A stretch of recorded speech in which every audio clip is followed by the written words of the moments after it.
Permitidme que os comparta hoy una reflexión profunda y detenida sobre 5 realidades espirituales que muchos católicos ignoran completamente o tratan con una ligereza que me causa genuina preocupación. Como fundador del Opus Dei, he dedicado cada momento de mi existencia a recordar a los fieles que la santidad no es un lujo reservado a una élite, sino una llamada universal dirigida a cada bautizado, sin excepción alguna. Pero aquí está lo maravilloso. Esta llamada no es una carga aplastante, sino una invitación alegre a la felicidad verdadera.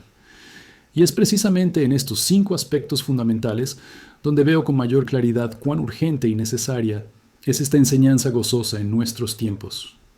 Cuando nos acercamos a la Eucaristía sin la debida disposición de alma, cometemos lo que la Iglesia denomina con precisión comunión sacrilega. Esta no es una categoría menor, no es un desliz sin importancia. San Pablo, ese apóstol de corazón ardiente, nos advierte con la mayor claridad en su primera epístola a los Corintios, capítulo 11, a partir del versículo 27, que quien se acerca indignamente a recibir el cuerpo y la sangre de Cristo, come y bebe su propia condenación. Pero aquí está lo hermoso de la enseñanza de la Iglesia, precisamente porque el sacramento es tan sagrado, tan precioso, tan transformador, debemos acercarnos a él con el debido respeto.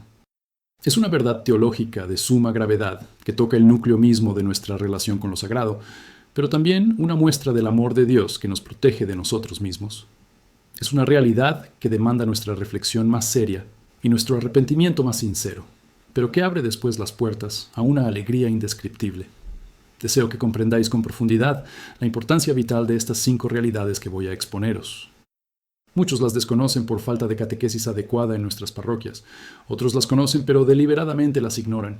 Algunos incluso se atreven a negarlas, movidos por una voluntad rebelde que me entristece profundamente. Pero decidme, ¿qué cosa tan hermosa hay en desobediencia a Dios que merezca ese precio? Os ruego con insistencia que permanezcáis atentos a lo que voy a exponeros, pues esta enseñanza merece ser compartida con urgencia a nuestros hermanos en la fe. El futuro espiritual de muchas almas depende de que esta verdad llegue a ellas, y cuando llegue, descubrirán no una vida de restricción, sino la libertad verdadera que solo viene de conocer a Dios y vivir en su voluntad. Comencemos con lo primero, con lo más fundamental, la obligación gravísima de la asistencia a la Santa Misa en los domingos y demás solemnidades de precepto a lo largo del año litúrgico. Esta no es una sugerencia piadosa que podemos tomar o dejar según nuestros caprichos. Esta no es una recomendación pastoral que dependa de nuestros sentimientos del momento. Es un mandamiento de la Iglesia, es un precepto grave, es una obligación moral de primer orden. Pero decidme, hermanos, ¿no es magnífico que Dios mismo nos haya dejado esta puerta abierta para encontrarnos con Él cada semana? ¿No es una bendición inmensurada poder asistir al sacrificio del Calvario hecho presente? La misa no es una carga, es un regalo. Quien falta a la misa dominical sin causa grave comete pecado mortal, ciertamente. Y esta es una verdad que debo reafirmar constantemente. Pero lo que deseo que comprendáis es que esta obligación existe precisamente porque Dios sabe que nuestra alma necesita este alimento sagrado para vivir plenamente, para encontrar la paz verdadera, para experimentar la transformación que solo la Eucaristía puede traer. Ahora bien, deseo ser sumamente preciso en mis palabras porque la precisión moral es fundamental. Existen circunstancias objetivas que nos eximen completamente de culpa. Una enfermedad seria que nos postran en cama, una situación de fuerza mayor que escapa absolutamente a nuestro dominio y control, algo que nos imposibilita físicamente asistir a la iglesia, a pesar de nuestro sincero deseo de hacerlo. En tales casos, verdaderamente no hay pecado, porque no existe la voluntariedad, que es elemento esencial del acto culpable. La voluntariedad no está presente cuando la imposibilidad es objetiva e involuntaria. Pero si fallamos a la misa sin razón válida alguna, si simplemente decidimos que aquel domingo no iremos porque preferimos descansar más en la cama, porque queremos divertirnos, porque nos parece fastidioso, entonces nos colocamos deliberadamente en estado de pecado grave. Eso es una afrenta directa a Dios. Es un rechazo de su amor. Es un acto de soberbia espiritual. La Iglesia, en su sabiduría milenaria, ha establecido 4 solemnidades de precepto obligatorio durante el año calendario, además de todos los domingos sin excepción. El 1 de enero, solemnidad de Santa María, Madre de Dios, la Madre Purísima de nuestro Señor. El Corpus Christi, fiesta que celebra la presencia real del cuerpo y sangre de Cristo en la Eucaristía. El 8 de diciembre, Inmaculada Concepción de la Bienaventurada Virgen María. Y el 25 de diciembre, Navidad del Señor.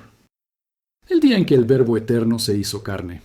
Estos días, junto con todos y cada uno de los domingos del año, conforman el mínimo obligatorio para cumplir este precepto fundamental. No son sugerencias, son obligaciones, y sin embargo, mirad qué generoso es nuestro Dios. Pero permitid que os señale algo que revela la maravillosa misericordia de la Iglesia. En su compasión infinita hacia nuestras debilidades humanas, la Iglesia permite a los fieles cumplir con esta obligación sagrada, asistiendo a la misa el atardecer del día anterior o durante la tarde-noche del mismo día de la festividad. Esto significa que podéis cumplir el precepto dominical acudiendo a la misa del sábado por la tarde o por la noche del sábado. De esta manera, si el domingo presenta dificultades insuperables, todavía tenéis la oportunidad de cumplir. La Iglesia multiplica las posibilidades y los caminos para que nadie tenga excusa válida ante Dios. Esto demuestra un amor pastoral genuino, una comprensión real de la condición humana. ¿Veis? La Iglesia no quiere condenar, sino salvaguardar. Quiere que todos nosotros, sin excepción, tengamos la oportunidad de encontrarnos con Cristo en la Eucaristía. Eso es algo digno de alegría verdadera. Quien falta a este precepto sin causa válida y culpablemente, y luego desea acercarse a la Eucaristía para comulgar, debe haber pasado antes por el sacramento de la penitencia y la reconciliación. Sin arrepentimiento sincero, sin el propósito firme de enmienda, sin la absolución recibida de un sacerdote válidamente ordenado, no hay comunión posible. El sacramento es la puerta de acceso. Pero mirad la belleza de esto. Después de la confesión sincera, después del arrepentimiento genuino, cuán diferente es todo. La paz que inunda el alma es indescriptible. Ese es el camino hacia la alegría verdadera. El segundo aspecto que quiero abordar con toda seriedad es el segundo mandamiento de la Iglesia, la obligación de la confesión al menos una vez al año. Pero permitidme ser claro y directo. Esto es apenas el mínimo absoluto, una especie de salvaguarda última para evitar la ruina espiritual total de un alma. No es un ideal, no es una aspiración, es un mínimo. Y muchos ni siquiera llegan a este mínimo, lo cual me causa profunda tristeza. Pero sé también que cuando las personas descubren la verdadera gracia del sacramento de la penitencia, sus vidas se transforman radicalmente. La penitencia es mucho más que un simple cumplimiento de un precepto eclesiástico. Es uno de los 7 sacramentos. Es un sacramento de sanación profunda del alma. Es medicina espiritual del más alto orden. Actúa de manera retrospectiva, perdonando nuestros pecados pasados, aquellos actos de los cuales nos avergüenza recordar. Pero aquí está lo extraordinario. El sacramento nos devuelve la dignidad, nos restaura como hijos de Dios. Nos permite mirar hacia adelante sin el peso aplastante de la culpa. Actúa también de manera prospectiva, fortaleciéndonos interiormente y previniendo futuros desvíos y caídas. Es un sacramento de exorcismo espiritual que nos libera de las ataduras del pecado. Es un instrumento de reafirmación en la gracia divina. Es una medicina del alma. Y no solo eso, es una demostración palpable del amor misericordioso de Dios. Cada vez que nos confesamos, experimentamos directamente que Dios nos ama no a pesar de nuestros pecados, sino porque nos ama infinitamente y quiere restaurarnos. Confesarse una sola vez cada 12 meses completos no refleja en absoluto una actitud de quien anhela genuinamente la santidad. Es imprudencia, es falta de seriedad real en el camino hacia Dios, es una especie de indiferencia espiritual que me causa alarma. Si alguien se confiesa una sola vez al año, ¿cómo podría recordar todos sus pecados, todas sus transgresiones, todos sus momentos de debilidad? A menudo ni siquiera recordamos lo que hicimos hace una semana, las palabras duras que pronunciamos, los pensamientos que albergamos. ¿Y pretendemos acordarnos de un año entero de existencia? La prudencia, el buen sentido cristiano, exige una confesión mucho más frecuente, mensualmente o al menos cada 2 meses, dependiendo de las circunstancias particulares de vuestra parroquia y de vuestra realidad personal. Algunos pueden confesarse semanalmente, otros quizás no puedan más que una vez al mes, pero la obligación eclesiástica mínima, que nunca debería ser nuestro objetivo último, es anual. Y os digo, hermanos, que cuando descubrís la paz que viene de una confesión frecuente, cuando experimentáis la libertad de estar en paz con Dios constantemente, cuando sentís cómo el peso del pecado se levanta regularmente de vuestros hombros, descubrís que esto no es un sacrificio, sino una bendición. Es un acto de amor hacia nosotros mismos. Es cuidar nuestra alma como cuidaríamos nuestro cuerpo de cualquier enfermedad. Veo con profunda preocupación cómo el tiempo transcurre, inexorable, sin que muchas personas se acerquen al confesionario. El tiempo vuela, como decimos popularmente, volando por encima de nuestras cabezas. Pasa un año, llega otro, y todavía permanecen alejadas del sacramento, sin reconciliación, sin el alivio que trae consigo la absolución. Quien lleva más de 12 meses consecutivos sin confesarse, incurre en pecado grave, en pecado mortal. Y aunque no haya cometido otros pecados mortales, aunque haya guardado los 10 mandamientos, aunque se considere virtuoso, no puede recibir la Eucaristía. No es válido argumentar que se ha sido moralmente correcto en otras cosas, que se han guardado los 10 mandamientos sin falta. Si no habéis cumplido el mandamiento específico de la Iglesia sobre la penitencia, si habéis descuidado este sacramento durante más de un año, entonces estáis objetivamente en estado de pecado grave. La lógica espiritual es inexorable, pero mirad, hermanos, aquí está el mensaje de esperanza. Incluso la persona que ha estado alejada durante años puede regresar en este mismo momento. El confesionario está siempre abierto. Dios está siempre esperando. La Iglesia abre sus brazos a quien quiera regresar, y la alegría de esa reconciliación es inmensa, indescriptible. He visto lágrimas de gozo en los rostros de personas que después de años se confiesan. He visto cómo sus vidas cambian radicalmente. Eso es poder transformador del sacramento. Aquí debo abordar una cuestión que muchos prefieren eludir completamente, una cuestión que genera incomodidad y resistencia: el diezmo. Es un acto de justicia conmutativa, no meramente de caridad o filantropía. Es una obligación grave, no una sugerencia que podemos tomar o rechazar según nuestras preferencias personales. Es un compromiso moral con Dios. Pero permitidme que os diga algo que descubrí en mis años de ministerio. Quienes pagan el diezmo con fe y fidelidad experimentan una bendición tan clara, tan evidente, que no pueden dejar de maravillarse. No es magia, no es superstición. Es simplemente que cuando confiamos en Dios y le damos lo que es suyo por derecho, Él no permanece en deuda con nosotros. Él multiplica lo que nos queda, pero sobre todo cambia nuestro corazón. Quien posee algún tipo de ingreso tiene la obligación grave de entregar el diezmo a la Iglesia. Permitidme aclarar con precisión el término que debo emplear: pagar el diezmo, no devolver, como algunos insisten en decir, movidos quizás por un sentido de orgullo espiritual. Esta precisión del lenguaje no es meramente semántica o caprichosa. Reconocemos, ciertamente, que todo viene de Dios, que toda bendición, todo don, toda capacidad proviene de sus manos. Pero el diezmo no es devolución, es una contribución obligatoria que pagamos para la obra de la Iglesia y para el sustento del culto divino.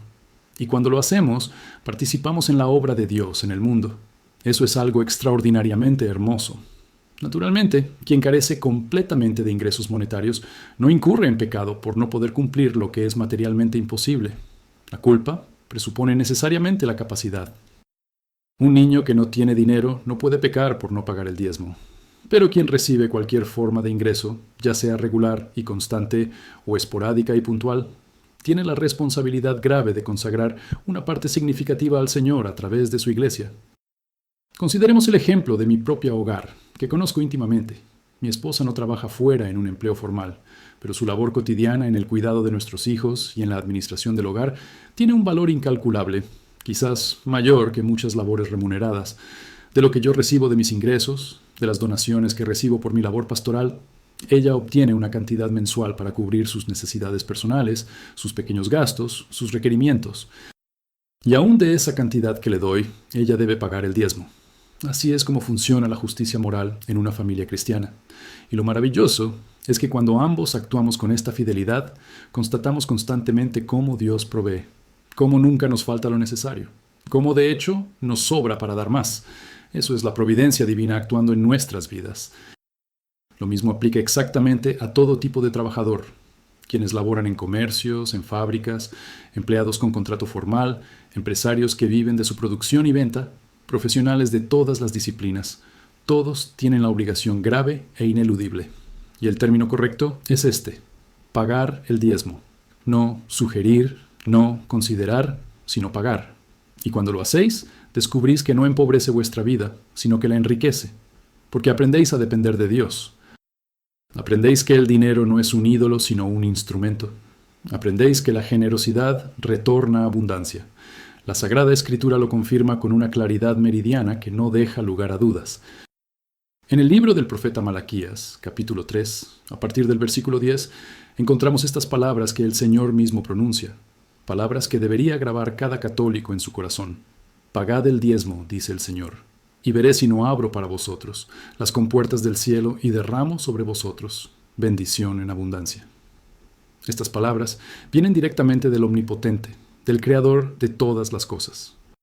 ¿Y quién mejor que Dios para saber qué nos hará felices? ¿Quién mejor para saber que la generosidad retorna con creces? Permitidme ofreceros un consejo profundamente personal, basado en mis años de experiencia pastoral. Pagad el diezmo con constancia y fidelidad, porque veréis prosperar vuestras vidas de manera extraordinaria, de formas que no podríais anticipar. La bendición divina fluirá sobre vosotros. No hablo solo de cosas materiales, aunque Dios también provee. Hablo de paz en el corazón. Hablo de la alegría de ver prosperar a la familia. Hablo de la satisfacción de contribuir a la obra de la Iglesia. Hablo de libertad del miedo económico. Pero cuidado, os ruego, con las falsedades que circulan en ciertos ambientes religiosos, especialmente en medios protestantes.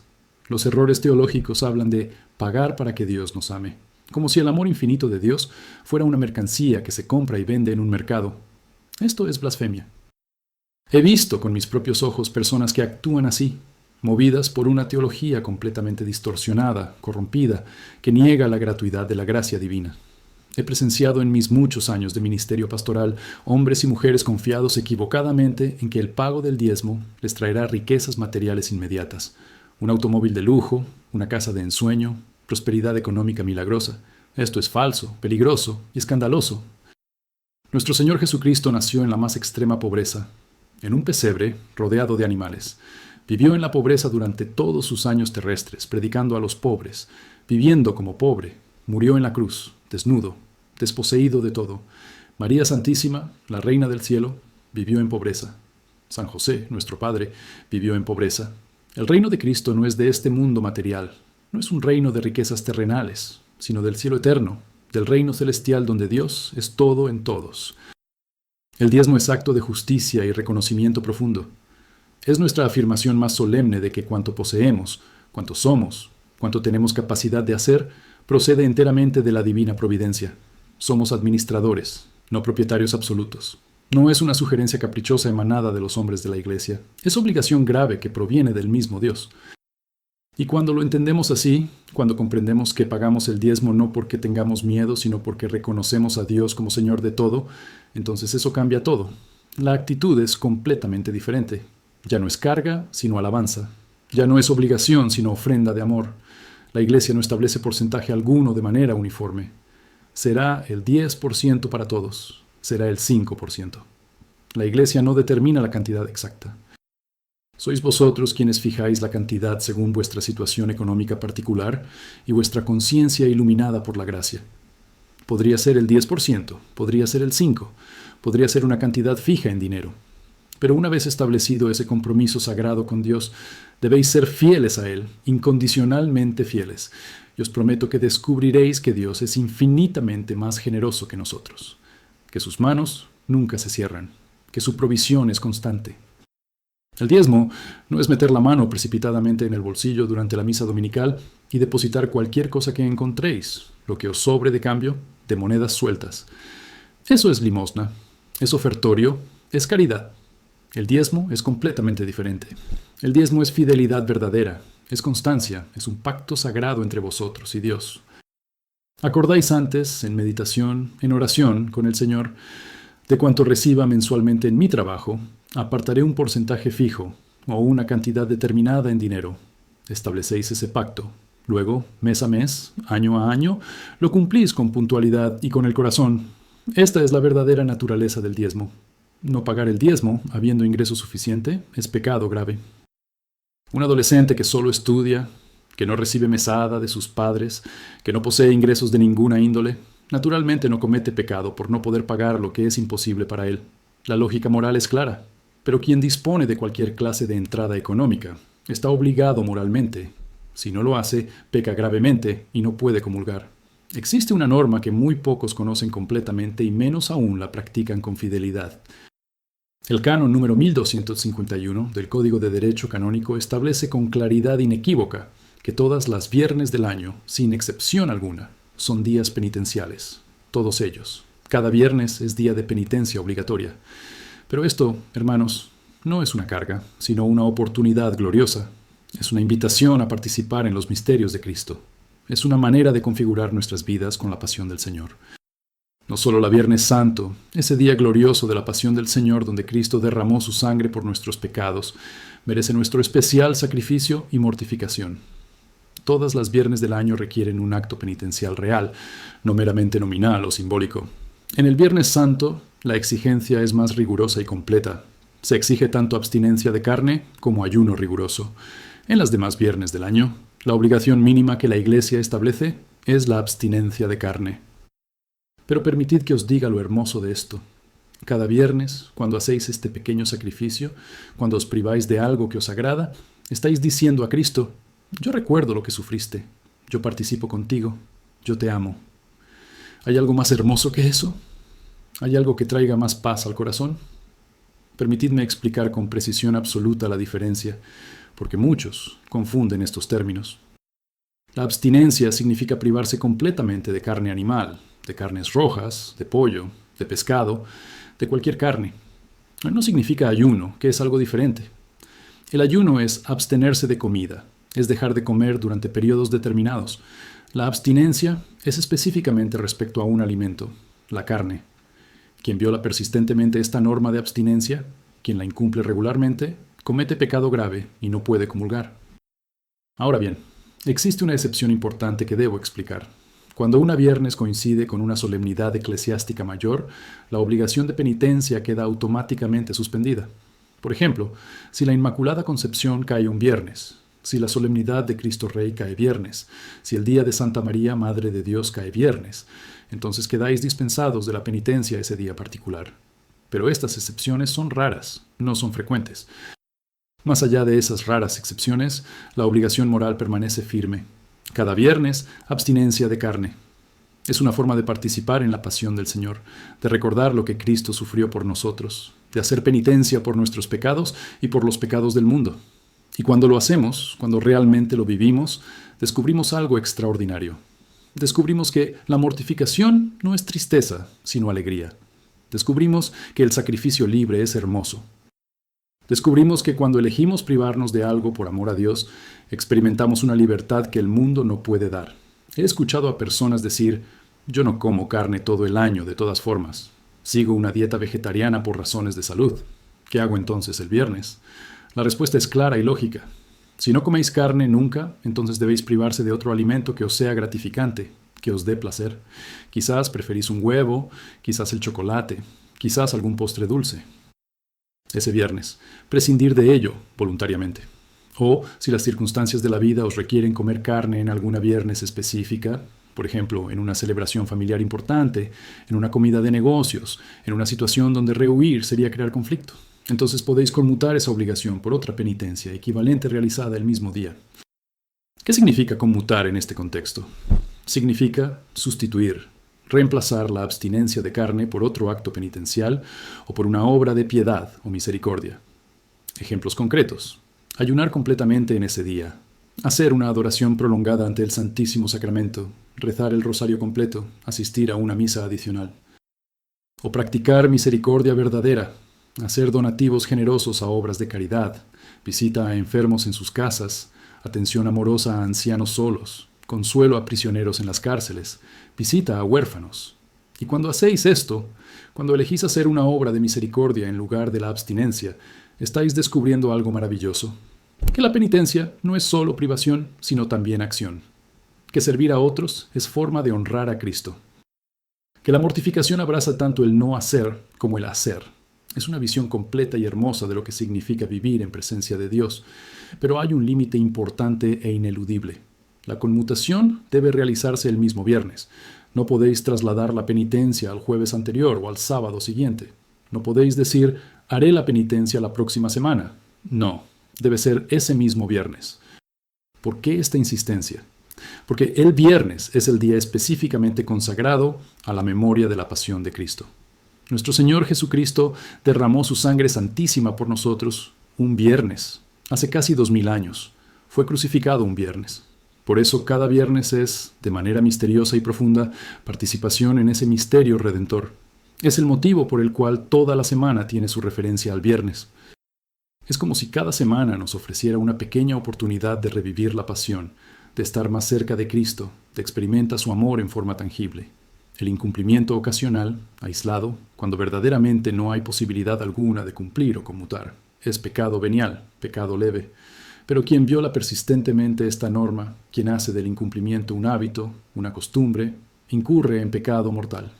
Y una persona en pecado mortal no puede comulgar. Sin embargo, incluso aquí hay esperanza. Incluso la persona que ha descuidado esta práctica durante años puede comenzar de nuevo. El próximo viernes está esperándote.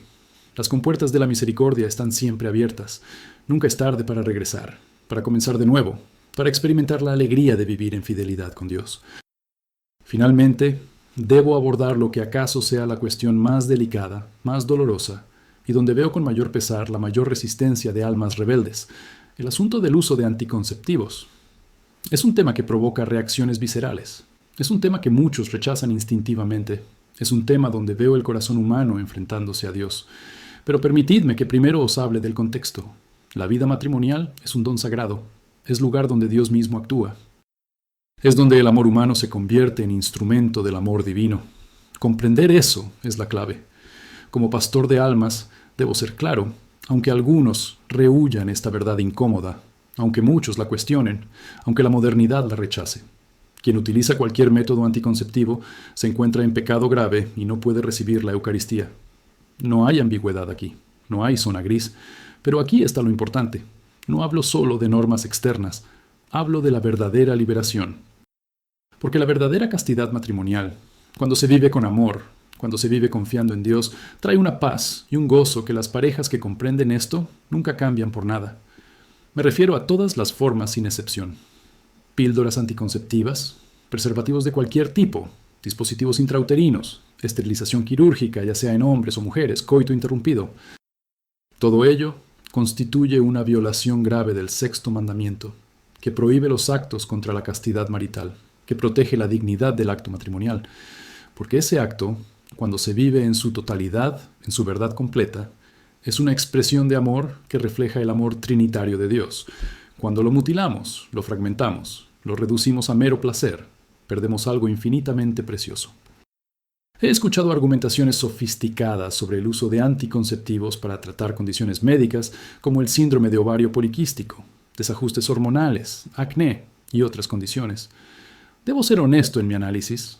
Los anticonceptivos no son medicamentos en sentido propio, son esterilizantes. Quizás alivian síntomas temporalmente, porque alteran el equilibrio hormonal, pero no curan la enfermedad de raíz. Y lo más grave, comprometen severamente la capacidad reproductiva de la mujer. Pero permitidme aclarar algo muy importante. Considero el caso de una adolescente de 16 o 18 años que ha sido diagnosticada con ovario poliquístico, una condición real que causa dolor y dificultades genuinas. Si recurre a un anticonceptivo temporalmente mientras se trata su enfermedad con otros medios, sin tener relaciones sexuales, verdaderamente no incurre en pecado mortal. La intención moral determina en gran medida la naturaleza del acto.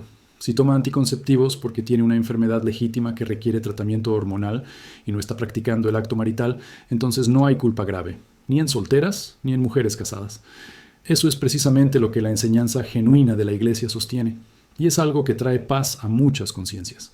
Dios entiende la dificultad, Dios ve el corazón, Dios sabe quién actúa con buena intención. Pero ¿qué sucede después? Pasan 2 años, 3 años, 4 años. Conoce a un joven honrado, se enamoran genuinamente, se prometen matrimonio, contraen matrimonio ante Dios y la Iglesia.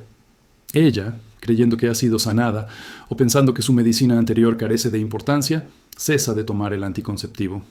¿Logra embarazarse fácilmente? ¿Concibe naturalmente y sin dificultad? Con frecuencia, lamentablemente, la respuesta es no. Ha estado esterilizándose durante años. El daño biológico es real, es profundo, es a menudo permanente. Y eso es trágico. Ese es el costo del engaño sobre los anticonceptivos. No es moralista decir esto, es compasión genuina por aquellas que sufren. Ahora bien, cuando se trata del pecado en sí mismo, cualquier uso de métodos anticonceptivos con la intención deliberada de evitar la concepción es pecado grave. No hay excepción moral que lo justifique. Aunque una mujer haya tenido múltiples cesáreas, aunque haya padecido preeclampsia grave, aunque exista riesgo documentado para su salud, aunque los médicos adviertan peligro, la respuesta moral, desde la perspectiva de la ley divina, es única y clara. abstenerse de la relación marital, no buscar frustrar la naturaleza del acto conyugal. Lo digo con toda la solemnidad que merece este asunto grave. Es mejor permanecer sin vida sexual y alcanzar el cielo que vivir en pecado mortal y condenarse eternamente en el infierno. Pero permitid que añada algo que es importante. Dios no es un tirano. Dios entiende nuestras debilidades. Para las parejas que reconocen su incapacidad para vivir el celibato, la Iglesia en su sabiduría ofrece otro camino: los métodos naturales de regulación de la fertilidad. Estos respetan la naturaleza del acto, respetan la capacidad reproductiva y permiten a las parejas planificar responsablemente. Son moralmente lícitos, son cada vez más confiables y, sobre todo, permiten a las parejas vivir en paz con su conciencia y con Dios. Ese es un camino que muchos no conocen, pero que puede ser verdaderamente liberador. El pecado mortal es mortal precisamente porque representa una elección voluntaria deliberada. Tenemos ante nosotros dos caminos, dos opciones, y deliberadamente rechazamos a Dios para abrazar el placer, para servir nuestra voluntad propia. Eso es renunciar a Dios por algo que perece, algo que se desmorona. Eso es pecado mortal en su forma más pura. Pero aquí está el mensaje de misericordia. Incluso si alguien ha estado en ese estado, puede regresar, puede confesar, puede comenzar de nuevo. Las puertas del arrepentimiento nunca se cierran. La Iglesia lo expresa claramente en su magisterio oficial. Los anticonceptivos son intrínsecamente malos. Intrínseco significa que pertenece a la esencia misma de la cosa, que es inseparable de su naturaleza. No hay circunstancia que lo justifique, no hay contexto que lo excuse, no hay excepción moral. Quien se encuentra en esta situación debe arrepentirse sinceramente, debe confesarse, debe recibir la absolución del sacerdote y, crucialmente, debe cesar en esta conducta mientras desee recibir los sacramentos y vivir en comunión con la Iglesia. Pero incluso aquí, la Iglesia espera con brazos abiertos, espera el arrepentimiento, porque el arrepentimiento sincero trae consigo una alegría y una libertad que no se pueden describir. He querido compartir con vosotros estas 5 realidades que muchos ignoran completamente o tratan con negligencia criminal: el precepto dominical, la penitencia regular y frecuente, el diezmo, la abstinencia de los viernes, el rechazo a los anticonceptivos. Son 5 pilares centrales de la vida sacramental auténtica, de una vida verdaderamente cristiana. Pero os digo algo que he aprendido en mi vida. Estos no son 5 cargas. Son 5 puertas hacia la alegría. Son 5 caminos hacia la libertad verdadera. Son 5 invitaciones a experimentar el amor de Dios de forma tangible. Quien comulga indignamente, como advierte San Pablo con urgencia, come y bebe su propia condenación. Esto no es una amenaza, es una realidad espiritual inmutable. Es una afrenta grave contra nuestro Señor Jesucristo, contra su amor derramado en la cruz. Es un acto que atrae juicio divino y condenación eterna sobre el alma que lo realiza. El castigo no es arbitrario, es la consecuencia lógica de rechazar a Dios. Pero la buena noticia es que esto puede ser evitado, que puede ser remediado, que siempre hay un camino de regreso. Os insto con todo mi corazón a que reflexionéis profundamente sobre estas enseñanzas, que las compartáis con vuestros hermanos en la fe, que las viváis con sinceridad y constancia. Que busquéis la santidad no solo en las grandes renuncias y actos heroicos, sino en la fidelidad cotidiana, día tras día, a estas obligaciones fundamentales. La santidad se construye en los pequeños detalles, en los actos ordinarios realizados con amor extraordinario. Es en el trabajo de cada día, en la familia, en la vecindad, en el cumplimiento de estos pequeños deberes, donde se hace realidad la santidad. Y cuando la experimentáis, cuando la viváis, cuando descubrís que a través de estos actos ordinarios podéis estar en comunión con el Dios vivo, entonces comprendéis que nada es ordinario. Todo se vuelve sagrado. Todo adquiere un significado que transforma vuestra entera existencia. La vida cristiana, la verdadera santidad, no consiste en escapar del mundo. Consiste en consagrar el mundo a Dios, en hacer que cada momento, cada acción, cada relación sea un acto de adoración. Eso es lo que significa vivir en presencia de Dios. Eso es lo que os ofrece la fidelidad a estos 5 mandamientos. No una vida triste y restrictiva, una vida plena, radiante, alegre, inundada de la presencia de Dios. Que Dios os bendiga y os guarde en la verdad siempre.